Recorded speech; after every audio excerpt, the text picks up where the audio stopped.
Right welcome back to big TV digital exclusive big breaking news చూస్తున్నాం. చిలుకూరి బాలాజీ గుడిలో పూజారి దాడిపైన కూడా పోలీసులు విచారణ కొనసాగించారు. అయితే ఇదే నేపథ్యంలో ఇప్పటికే రామరాజ్యం వీర రాఘవరెడ్డిని అరెస్ట్ చేశారు పోలీసులు. మరి వీర రాఘవరెడ్డికి 14 రోజుల రిమాండ్ కూడా తరలించారు. వీర రాఘవరెడ్డిని చంచల్గూడ జైలుకి ఇప్పుడే తరలించారు. దాని తర్వాత వెలుగులోకి మెల్లమెల్లగా వస్తున్నాయి వీర రాఘవరెడ్డి అనుచరులు, ఇంకా అరాచకారులు కూడా బయటపడుతున్నాయి. అసలు ఏముంది దీని వెనకాల, ఈ ఒక నల్లటి దుస్తులు వేసుకొని ఈయన ఏమేం చేస్తున్నాడు అనే ప్రతి ఒక్క పన్ను కూడా ఆరా తీస్తున్నారు. అయితే ధర్మరక్షణ కోసం అంటూ రామరాజ్యం ఏర్పాటు చేస్తున్నా అని చెప్పి ఈ సంస్థకు ప్రత్యేక హక్కులు ఉన్నాయంటూ ప్రచారం చేశాడు.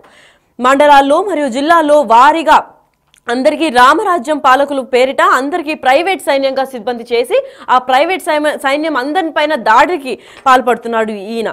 అయితే ఈ ప్రభుత్వానికి సమాంతరంగా తన సంస్థను పనిచేస్తుందంటూ ప్రచారాలు కూడా కొనసాగించాడు. ఇటీవలే పూజారులు, స్వామీజీలు టార్గెట్ గా పెట్టుకొని దాడులు కూడా చేశాడు.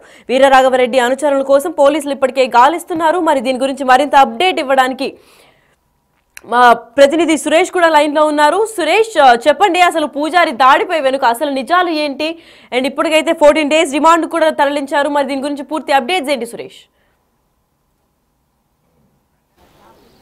రంగరాజన్ పైన దాడి చేసినటువంటి వీరరాఘవరెడ్డిని పోలీసులు అరెస్ట్ చేసి రిమాండ్కి తరలించడం జరిగింది. ప్రస్తుతం ఆయన చెంచల్గూడ జైలుకి తరలించారు. అయితే ఆయన అనుచరుల కోసం పోలీసులు గాలిస్తున్నారు. శుక్రవారం రోజు ఈ ఘటన జరిగినప్పటికీ కూడా చిలుకూరు బాలాజీ గ్రామస్తులకు కూడా ఈ విషయం తెలియదు. టీవీలో వచ్చిన తర్వాతే రంగరాజన్ దగ్గరికి వెళ్ళి అసలు ఏం జరిగింది, గొడవకు గల కారణాలు ఏంటి, ఎందుకు దాడి చేశారనే వివరాలన్నీ కూడా ఆయనని అడిగి తెలుసుకొని పరామర్శిస్తున్నారు. భక్తులు కూడా పెద్ద ఎత్తున చిలుకూరు బాలాజీ టెంపుల్కి వస్తూ ఉంటారు. అసలు రంగరాజన్ పైన దాడి జరిగిన విషయం తెలుసుకొని ఆయనని పరామర్శించడానికి కూడా లోనికి వెళ్తున్నారు. అయితే మనం చిలుకూరు బాలాజీ టెంపుల్ వద్ద ఉన్నాము. ఇదే రూట్లో ఎవరైతే వీరరాఘవరెడ్డి ఆయన అనుచరులందరూ కూడా కలిసి వెనుక సైడ్ ఉండే రంగరాజన్ ఇంటి వైపుకి వెళ్ళి రంగరాజన్ని కలవాలని చెప్పేసి అక్కడికి లోపలికి వెళ్ళడం జరిగింది. ఆ తర్వాత భక్తుల్లాగా లోపల చొరబడిన తర్వాత రంగరాజన్ని ఒక్కసారిగా దాడి చేసి ఆ పైన ఆయనను కింద కూర్చోపెట్టి అనేక మాటలు అంటూ భయాందోళనకు గురి చేసి బెదిరించే ప్రయత్నం కూడా చేసినటువంటి వీడియోలన్నీ కూడా మనం నిన్న టెలికాస్ట్ చేసాము. అందులో చూసాం స్పష్టంగా. ఎందుకంటే ఆయన ఎప్పటి నుండో చిలుకూరు బాలాజీకి సంబంధించి ప్రధాన అర్చకులుగా కొనసాగుతున్నాడు. ఇక్కడ హుండీ కూడా ఏర్పాటు చేయకుండా భక్తులు ప్రదక్షిణ చేసి తమ కోరికలు కోరుకోవాలని చెప్పేసి కూడా హిందూకి సంబంధించిన ప్రచారం చేస్తూ వస్తున్నాడు. కానీ నిన్న ఏదైతే శుక్రవారం రోజు ఒక్కసారిగా రామరాజ్యం పేరుతోని వీరరాఘవరెడ్డి దాడి చేయడానికి గల కారణాలు ఏంటి, అసలు ఈ టెంపుల్ని ఎంచుకొని రంగరాజన్ని టార్గెట్ చేయడానికి కారణాలపైన కూడా పోలీసులు దర్యాప్తు చేసి ఈయన వెనకాల ఉన్న వారిని బయటికి తీయాలని చెప్పేసి కూడా భక్తులు, రంగరాజన్కి సంబంధించిన అభిమానులు కూడా కోరుతున్నారు. ఆ రోజు ఒకవేళ ఊర్లో ఉన్న వారికి విషయం తెలిస్తే ఈ ఊరు కూడా వారు దాటేవారు కాదని చెప్పేసి కూడా ఊర్లో ఉన్న ప్రజలందరూ కూడా అనుకుంటున్నారు. భక్తుల ముసుగులో వచ్చి రంగరాజన్ పై దాడి చేయడాన్ని తీవ్రంగా ఖండిస్తున్నామని చెప్పేసి కూడా వారందరూ చెప్తున్నారు. కాబట్టి ఉదయం నుంచే ఈరోజు, ఎందుకంటే నిన్న విషయం బయటికి వచ్చిన తర్వాత రంగరాజన్కి సంబంధించి దాడి జరిగింది. వీరరాఘవరెడ్డి రామరాజ్యం పేరుతో ఒక యూట్యూబ్ ఛానల్ని కూడా రన్ చేస్తున్నాడు. తనకి ప్రత్యేకమైన సైన్యం ఉంది. ఆ సైన్యాన్ని 2 తెలుగు రాష్ట్రాల్లో మోహరించి తనకు ప్రత్యేకమైన చట్టాలు ఉన్నాయి, న్యాయ వ్యవస్థను కూడా శాసించే వీలు ఉన్నటువంటి చట్టాలు తనకున్నాయని చెప్పేసి కూడా తాను ప్రచారం చేసుకుంటూ మొత్తం కొంతమంది యువకులను గ్యాదర్ చేసుకొని వారికి కౌన్సిలింగ్ ఇచ్చి ఈ తరహా దాడులకు పాల్పడుతున్నట్టుగా హిందూ సంఘాలు ఆగ్రహం వ్యక్తం చేస్తున్నాయి. వీరరాఘవరెడ్డి హిందూ సమాజం కోసం పాటు పడితే హిందువులనే టార్గెట్ చేసి హిందువులపై ఎలా దాడి చేశాడు, ఇలాంటి రంగరాజన్ లాంటి అర్చకుడిపై దాడి చేయడానికి గల కారణాలు ఏంటి, అసలు ఇతనికి సంబంధించి వీరరాఘవరెడ్డికి సంబంధించిన బ్యాక్గ్రౌండ్ పైన పూర్తిగా విచారణ జరపాలని చెప్పేసి కూడా హిందూ సంఘాలు డిమాండ్ చేస్తున్నాయి. నిన్న బజరంగ్ దళ్ తెలంగాణ కన్వీనర్ శ్రీరాములు కూడా డిమాండ్ చేయడం జరిగింది. ఆయన ఒక రౌడీలాగా కనబడుతున్నాడు. అతను రంగరాజన్ పై దాడి చేయడం, ఆయన అనుచరులను ఒక బ్లాక్ డ్రెస్ వేసుకొని ఒక రౌడీ షీటర్ల లాగా ఆలయంలోకి ప్రవేశించి అర్చకుడైనటువంటి రంగరాజన్ పైన దాడి చేయడాన్ని తీవ్రంగా ఖండిస్తున్నామని చెప్పేసి కూడా బజరంగ్ దళ్ వాళ్ళు చెప్పడం జరిగింది. అదేవిధంగా అర్చకుల సంఘ పంతులు కూడా రంగరాజన్ పై దాడిని తీవ్రంగా ఖండిస్తున్నాం.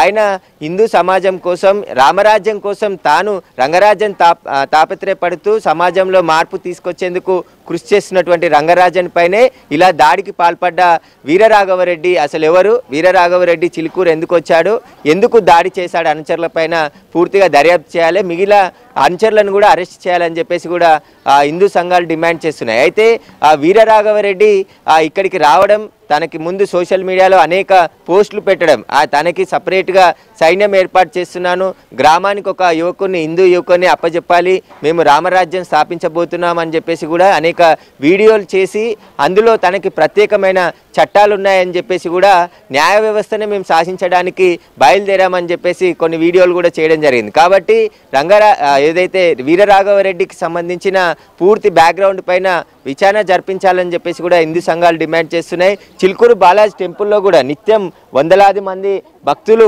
వేలాది మంది భక్తులు ఇక్కడికి వచ్చి ప్రదక్షిణలు చేస్తూ ఉంటారు. మీరు ఎక్కడి నుండి వచ్చారు సార్?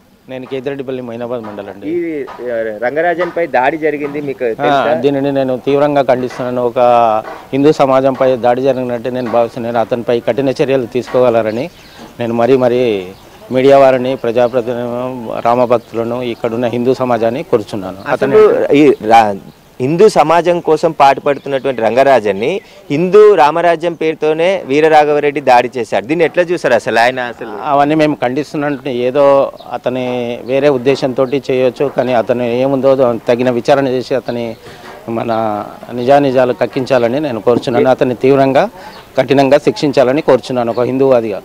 మీరు ఎప్పటి నుండి వస్తారు ఈ టెంపుల్కి? నేను 1988 నుంచి అండి. అప్పటి నుండి కూడా చూస్తున్నారు కదా రంగరాజన్ గారిని, మీరు ప్రధాన అర్చకులు ఉన్నారు, దినదినంగా అభివృద్ధి చేస్తున్నారు. ఎట్లా చూస్తారు అసలు ఆయనకు సంబంధించి? ఆయన వ్యక్తిగతంగా కానీ గుడి నిర్వహణలో కానీ చాలా అద్భుతంగా దీన్ని వెలుగులోకి తీసుకొచ్చింది. అతను ఈ దేవాలయాన్ని ఒక ఆదర్శంగా తీర్చిదిద్దింది. అతనికి చాలా ధన్యవాదాలు చెప్పబోతున్నాను అని నేను అతన్ని మాత్రము కఠినంగా శిక్షించాలని కోరుతున్నాను, వీరరాఘవరెడ్డిని. మీరు ఇదే టెంపుల్కి వస్తారమ్మా? ఎప్పటి నుండి వస్తారు? 18 years. ఎట్లా చూస్తారు పంతులు గారి మీద దాడి చేసి ఇంట్లోకి చొరబడి అని చెప్పేసి? కఠినంగా శిక్షించాలని కోరుచున్నాను. అయితే భక్తులు కూడా అదే కోరుతున్నారు. కానీ కొన్ని సంవత్సరాల నుండి మేము చిలుకూరు బాలాజీ టెంపుల్కి వస్తాము, ఏదైతే రంగరాజన్ వల్లనే ఈ టెంపుల్ అంతా కూడా అభివృద్ధి చెందిందని చెప్పేసి కూడా ఇక్కడికి వచ్చే భక్తులు చెప్తున్నారు. ఒక్కసారిగా దాడి జరిగిందని తెలుసుకొని షాకు గురయ్యాము, ఎవరైతే దాడికి పాల్పడ్డారో వారిని కఠినంగా శిక్షించాలని చెప్పేసి కూడా భక్తులు డిమాండ్ చేస్తున్నారు. అసలు రంగరాజన్ని టార్గెట్గా చేసుకొని ఎందుకు దాడి చేయాల్సి వచ్చింది, అసలు ఈ దాడి వెనకాల కుట్ర ఏమైనా ఉందా అనే దానిపై కూడా పూర్తిగా విచారించి బయటికి తీయాలని చెప్పేసి కూడా భక్తులు కోరుతున్నారు పూర్తిగా. ఎందుకంటే ఈ టెంపుల్లో అనేక రోజుల నుంచి కూడా చాలామంది భక్తులు నమ్మకంతో ఇక్కడికి వచ్చి ప్రదక్షిణలు చేస్తూ ఉంటారు. 101 ప్రదక్షిణలతో పాటు భక్తులందరూ కూడా తమ కోరిన కోరికలు ఇక్కడ తీరుతాయని చెప్పేసి కూడా సంవత్సరాల నుంచి ప్రచారంలో ఉంది. అందులో భాగంగానే భక్తులు పెద్ద ఎత్తున ఇక్కడికి వచ్చి ప్రచారం స్వామివారిని దర్శించుకొని వెళ్తుంటారు. అలాంటి రంగరాజన్ పైనే ఇక్కడ దాడికి పాల్పడ్డటువంటి ఎవరైతే వీరరాఘవరెడ్డి ఆయన అనుచరులు ఉన్నారో వారందరినీ కూడా కఠినంగా శిక్షించాలని చెప్పేసి కూడా ఇక్కడికి వచ్చిన భక్తులు కోరుతున్నారు. ఖచ్చితంగా వీరరాఘవరెడ్డి వెనకాల ఎవరున్నారు? ఎందుకంటే ఆయన హిందూ రామరాజ్యం పేరు చెప్తున్నారు, కానీ హిందూ సమాజం కోసం పాటుపడేటటువంటి గురువులను, స్వామీజీలపైనే అటాకులు చేస్తూ దాడులకు పాల్పడుతున్నటువంటి దృశ్యాలు మనకు కనబడుతున్నాయి. ఇతని గతంలో కూడా అనేక సార్లు ఇలాంటి ఘటనలు జరిగాయని చెప్పేసి కూడా అంటున్నారు. మీరు ఎప్పటి నుండి వస్తారమ్మా చిలుకూరు బాలాజీ టెంపుల్కి? 10 years నుంచి వస్తాం.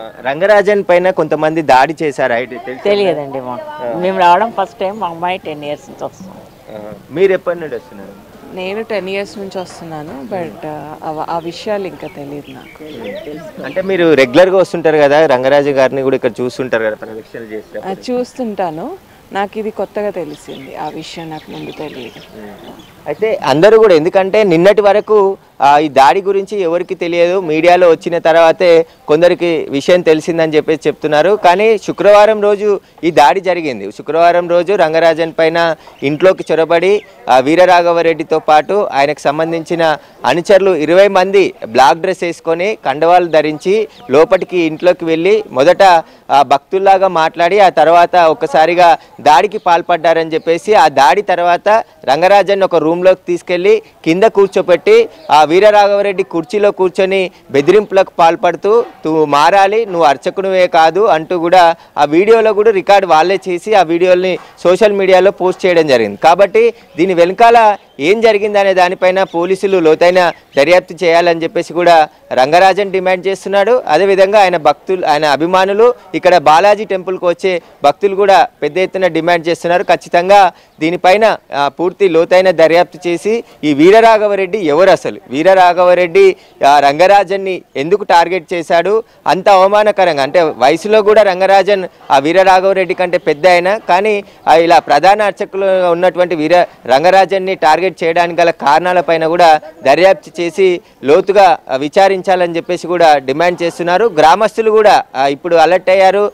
కొత్త వారు ఎవరైనా ఒకవేళ వస్తే రంగరాజన్ ఇంట్లోకి పంపించాలన్నా కూడా వారిని అడిగి వారు ఎక్కడి నుండి వచ్చారు పూర్తి వివరాలు అడిగే పంపిస్తున్నారు. కాబట్టి నేను ఎలాంటి భయపడను, ఖచ్చితంగా స్వామివారి సేవలోనే కొనసాగుతాను అని చెప్పేసి రంగరాజన్ చెప్తున్నాడు. ఖచ్చితంగా ఏదైతే ఈ ఘటనలు జరిగిందో ఈ ఘటన కాకుండా పూర్తిగా తాను ధైర్యంగానే ఉన్నాను, తాను భయపడ్డానని చెప్పేసి కొంతమంది అనుకున్నప్పటికీ కూడా అలాంటి భయాలు ఏవి లేవు. నేను ఖచ్చితంగా చిలుకూరు బాలాజీ స్వామి టెంపుల్ నిర్వహణ అదేవిధంగా స్వామివారి సేవలోనే వెంకటేశ్వర స్వామికి తప్ప నేను ఎవరికి భయపడను అని చెప్పేసి కూడా రంగరాజన్ గట్టిగా చెప్తున్నారు. అదే ఊరు ప్రజలకి కూడా ఆయన చెప్పడం జరిగింది. ఉదయం పరామర్శించిన సందర్భంలో అదే విషయం ఊరు ప్రజలకు కూడా చెప్పడం జరిగింది. భక్తులు ఎవరు కూడా ఆందోళన చెందాల్సిన పని లేదు, చట్టం పని తాను చేసుకోపోతుంది కాబట్టి అందరికీ శిక్ష పడుతుంది అని చెప్పేసి కూడా ఆయన భావిస్తున్నట్టు తెలుస్తుంది. So much for the information, Suresh.